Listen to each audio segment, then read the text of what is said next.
Moi, je vais vous faire cette présentation en postprandial et en étant dans un état de fatigue manifeste. On m'a confié un sujet qui a trait à la médecine manuelle et ostéopathie. Et j'ai bien accepté pour un peu sensibiliser la communauté rhumatologique à certaines pathologies qu'on voit fréquemment dans notre pratique quotidienne.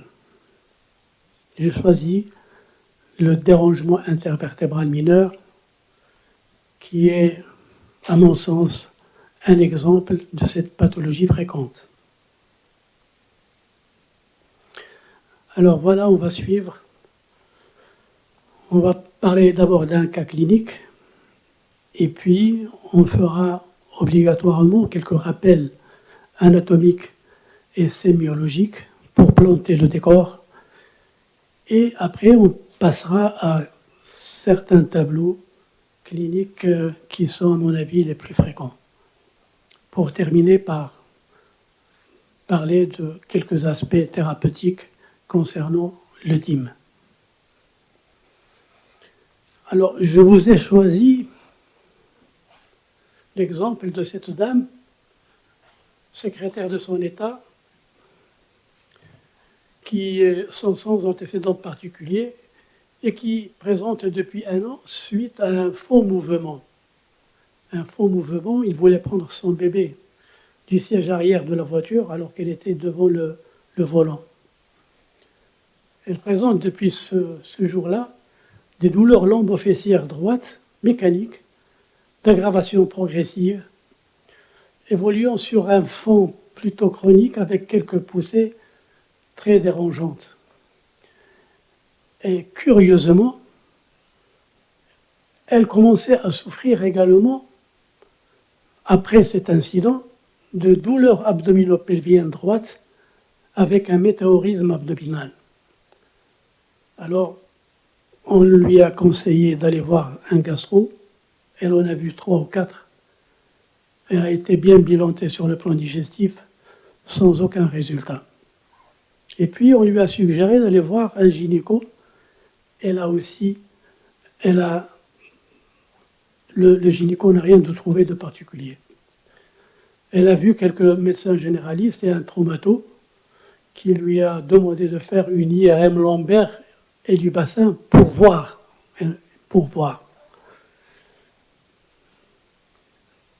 Cette IRM ne montre là aussi que des petites lésions banales qu'on retrouve chez tout le monde. Alors, elle a reçu plusieurs médicaments, aussi bien de la part des gastro que des gynécos et des généralistes, sans aucun résultat.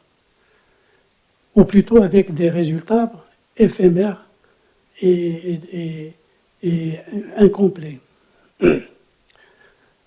Au fait, quand on fait un examen classique chez cette malade, on ne trouve rien de particulier. Alors que quand on lui fait un examen vertébral segmentaire, codifié, et quand on fait une recherche du syndrome celluloténomyalgique, on arrive à un diagnostic de DIM de la charnière dorso-lombaire. Et un traitement manuel au niveau de cette charnière entraîne la guérison. Alors, je sens qu'une bonne partie de l'assistance commence à se demander qu'est-ce que tout cela veut dire. Et bien alors, on va y aller pas à pas pour démystifier, pour mieux comprendre ce concept. Alors, le dérangement intervertébral mineur a été conçu par Robert Meigne en 1963. Il le définit comme étant une dysfonction douloureuse, bénigne, du segment vertébral. Et cette dysfonction, elle est de nature mécanique et réflexe. Donc, jusque-là, tout est rassurant, parce qu'on élimine tout ce qui est drapeau rouge. Cette dysfonction est réversible, parfois spontanément, mais souvent après traitement. Alors les facteurs qui la favorisent sont surtout les mauvaises positions longtemps maintenues, les faux mouvements, les traumatismes et microtraumatismes, surtout du sport. On peut distinguer un dym aigu et des dym chroniques. Et les chroniques sont les plus fréquents et c'est ceux qui répondent mieux à la thérapie manuelle. Alors on peut distinguer également un dym actif, c'est-à-dire qui fait mal chez le malade. Et le dym inactif, où le malade ne ressent rien, mais c'est l'examen clinique qui va provoquer cette douleur.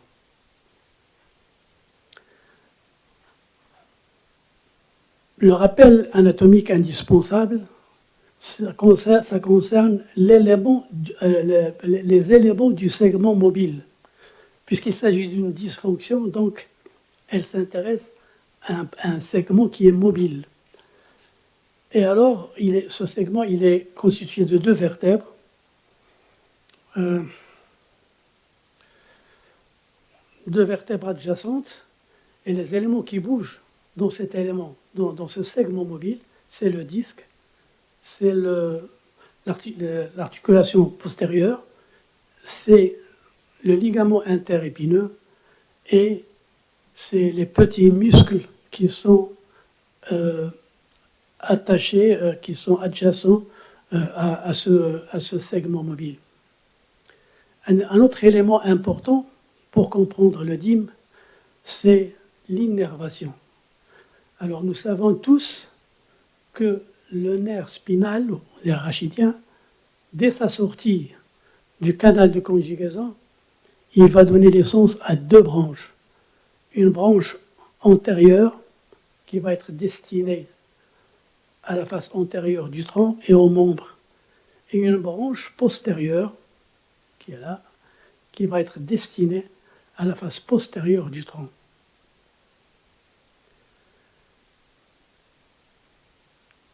Tout se passe comme ci, ou alors on peut résumer la situation comme suit. Il y a un dysfonctionnement, un dym au niveau d'un segment mobile, au niveau d'un segment vertébral. Ce dym va provoquer une irritation de la racine nerveuse, et laquelle irritation va provoquer des douleurs projetées, dites douleurs référées. Ces douleurs référées vont se retrouver dans un métamère, et chaque racine, chaque branche nerveuse a son métamère correspondant. Donc, le malade vient consulter souvent pour ces douleurs référées. Et souvent, il ne ressent rien au niveau de la colonne vertébrale, d'où les erreurs du diagnostic. Alors, avant Meigne, on ne pouvait pas, justement, poser un diagnostic de dym. Alors, Meigne a proposé ce qu'il a appelé un examen vertébral segmentaire codifié qui consiste à faire 4 manœuvres. 1. Une pression axiale sur l'épineuse de la vertèbre. Ici. 2. Une pression latérale sur l'épineuse d'un côté et de l'autre. Et 3. Une friction de l'apophyse postérieure à un travers de doigt. Et 4. Une pression sur le ligament interépineux, que je n'ai pas photographié. Alors, quand il y a un dym, il y a obligatoirement une douleur. Une ou les 4 douleurs peuvent être douloureuses. La manœuvre à la pression de l'articulaire postérieur doit être, sa présence est obligatoire. Pour analyser et diagnostiquer les douleurs référées dans leur métamère, Meigne a proposé ce qu'il a appelé recherche du syndrome cellulo-ténopériostomyalgique. C'est-à-dire, dans ce métamère, il y a une sensibilité de la peau, du muscle, des muscles et éventuellement d'une anthèse si elle se trouve à côté de ce métamère. Alors, pour la cellulalgie ou douleur dermocellulalgique, il a proposé de faire la manœuvre du pince roulé qu'on voit ici. Pour la recherche d'atteinte musculaire, il propose de faire une pression profonde dans le muscle à la recherche d'un cordon dur et douloureux. Et pour l'atteinte ténopériostée, il propose de faire une pression sur les anthèses. Alors, toute la colonne vertébrale peut être le siège de DIM, mais ces DIM vont se localiser particulièrement dans les zones qui sont mobiles, à savoir les charnières de la colonne. Là, je vous ai choisi 4 DIM comme ça. C'est pour vous dire, là par exemple, il y a un DIM T2. Donc, l'examen segmentaire va être positif entre T2 et T3. Et le métamère, c'est ce qu'on voit en hachuré. C'est là où on va trouver le syndrome CTM. C'est pour vous montrer également que ce métamère, lieu de la douleur référée, il est toujours décalé par rapport au site du DIM. Il est décalé vers le bas et un peu latéralement. De toute façon, il y a une cartographie qui montre bien tous les métamères en rapport avec les racines nerveuses qui leur donnent naissance. Nous allons voir quelques exemples et nous commençons par le cas des céphalées cervicogéniques. Vous allez me dire, on ne voit pas nous les céphalées, mais on voit les cervicalgies parce que ces céphalées sont directement en rapport avec les cervicalgies hautes. Ces céphalées cervicogéniques ont été reconnues par l'IHS, c'est-à-dire l'International Headache Society, jusqu'en 1988. Alors, comme vous voyez là, le Meigne les a décrits déjà en 1968. Il a déjà émis ses propres critères. Actuellement, il y a plusieurs critères, et en tout cas, dans chaque critère, dans tous les critères, il y a le facteur cervicalgique qui est présent. Alors, pour Meigne, le DIM du rachis cervical supérieur, c'est-à-dire concernant C0, C1, C1, C2, C2, C3, est vraiment la cause la plus fréquente de ces céphalées cervicogéniques. Il a même décrit 3 localisations de ces céphalées, une atteinte, une céphalée occipitale, une autre temporomandibulaire et une troisième susorbitaire. Alors, ces 3 localisations sont vraiment les métamères des racines qu'on voit ici, de C0 à C3. Et qu'on preuve que ces céphalées sont en rapport avec l'atteinte cervicale, c'est le test thérapeutique. Quand il fait un test thérapeutique, une manipulation ou un traitement local, il y a disparition des manifestations. Alors, les céphalées cervicogéniques sont vraiment fréquentes, sont d'une fréquence variable de 4% à 16% de toutes les céphalées, et on sait bien que les céphalées est une manifestation très fréquente dans la population générale.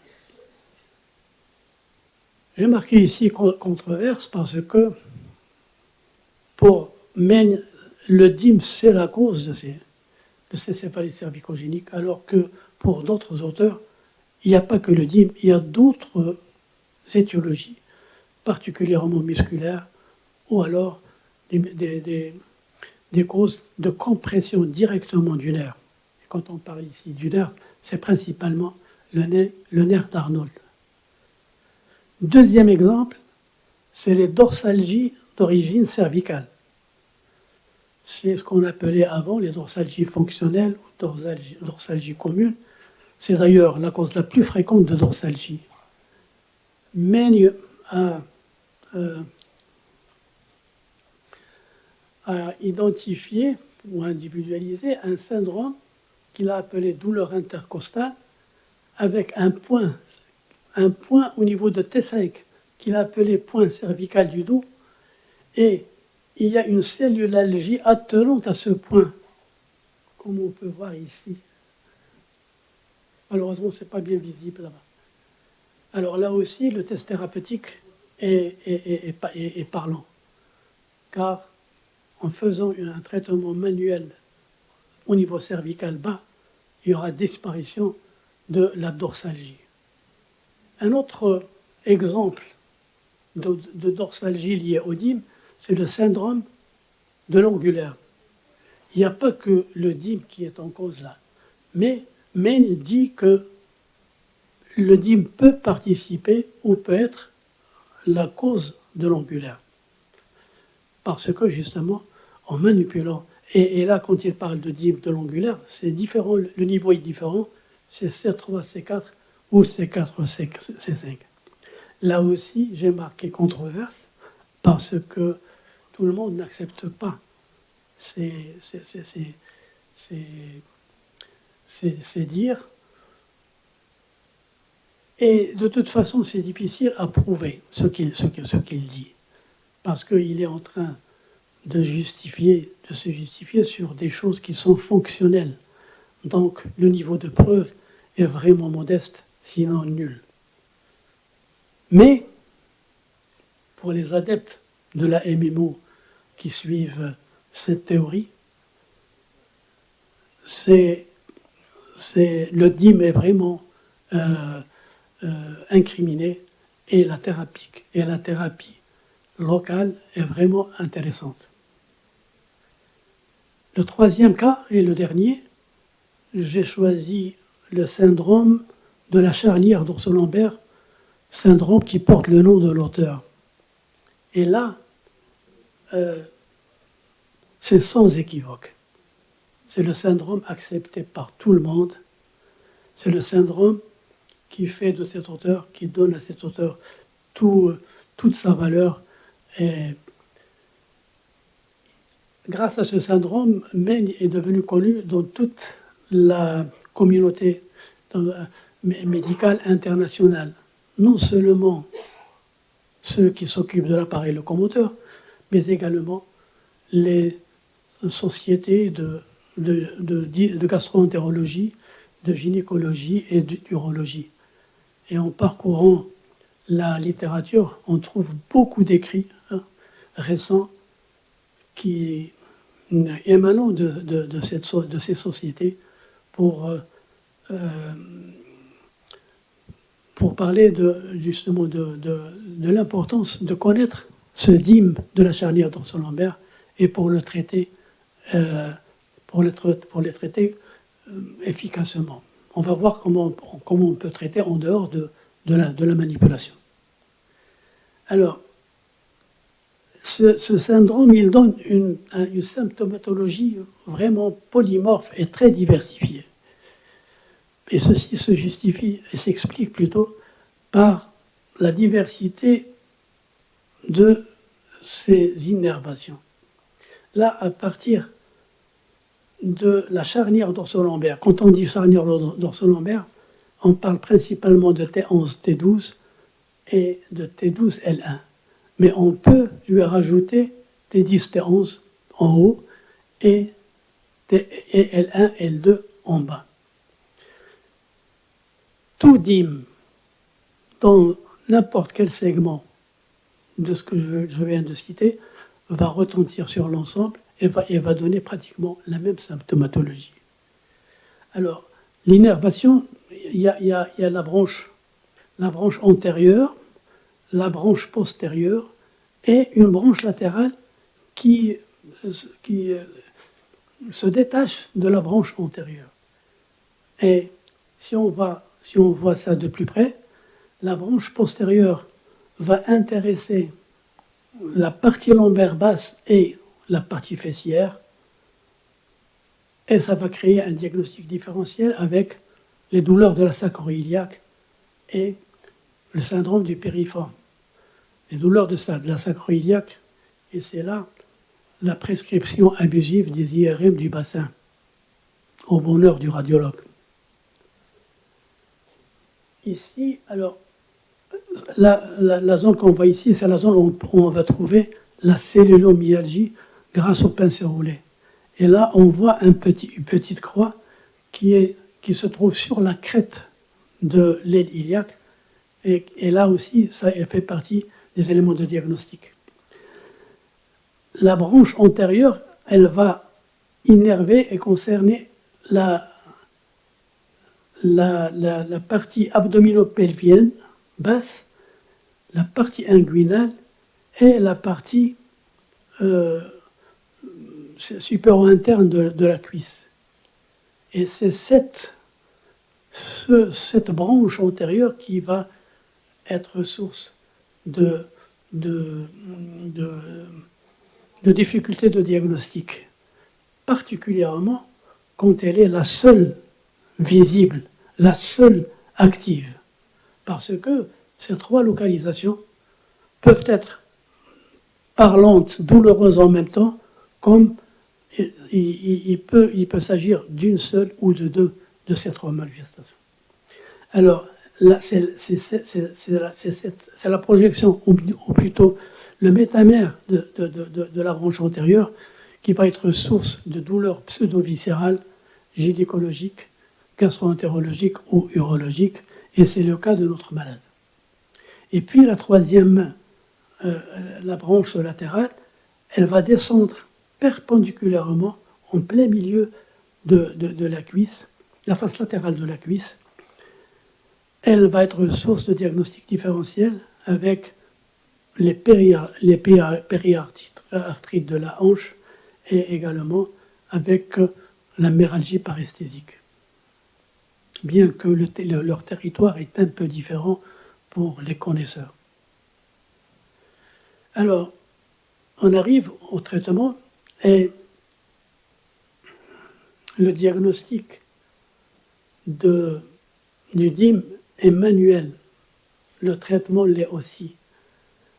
Le premier traitement efficace, c'est la manipulation avec impulsion, qu'on appelle également thrust, qu'on appelle communément la manipulation avec craquement.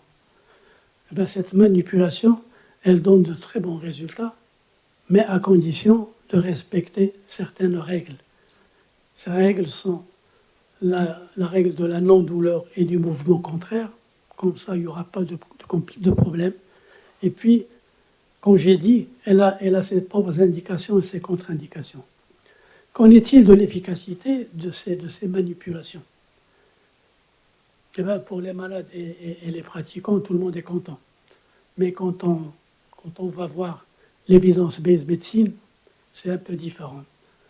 C'est un peu différent parce qu'il y a plusieurs études qui concernent souvent des méta-analyses de qualité plus ou moins bonne et qui montrent des résultats disparates et contradictoires.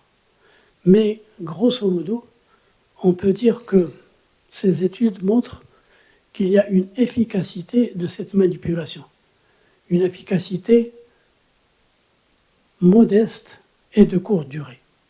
Certaines études l'ont comparé au placebo de la manipulation, au massage et aux AINS, et elle était supérieure à ces trois comparateurs. Alors,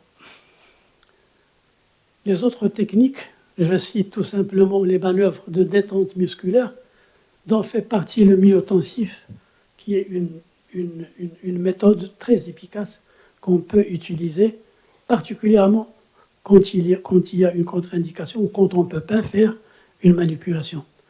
Mais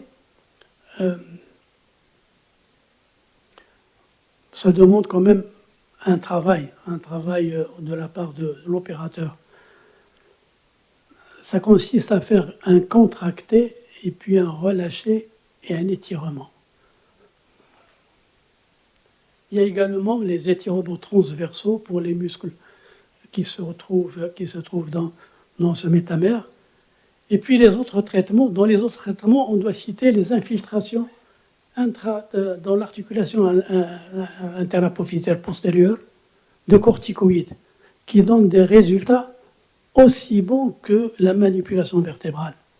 D'ailleurs, aussi bons, mais de durée un peu moindre. On peut les infiltrations, on peut les proposer en cas de contre-indication à la manipulation ou en complément de celle-ci. On peut également infiltrer le ligament interépineux quand il est le siège d'une douleur importante. Les autres traitements, traitement des contractures musculaires, la rééducation comme complément, et puis on peut citer également la mésothérapie. Alors, en conclusion, je dirais que le DIM est une dysfonction fréquente en pratique rhumatologique, mais elle est souvent méconnue.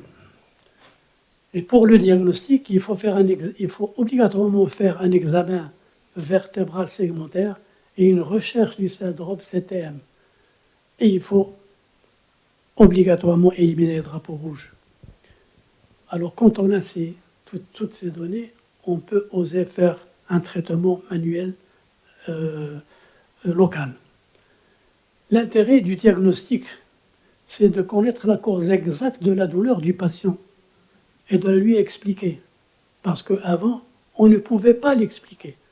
Même avec les examens complémentaires les plus sophistiqués. Même à notre époque où l'imagerie est reine maintenant. Alors, donc, deuxième intérêt, c'est pour éviter justement les examens complémentaires inutiles et parfois nuisibles.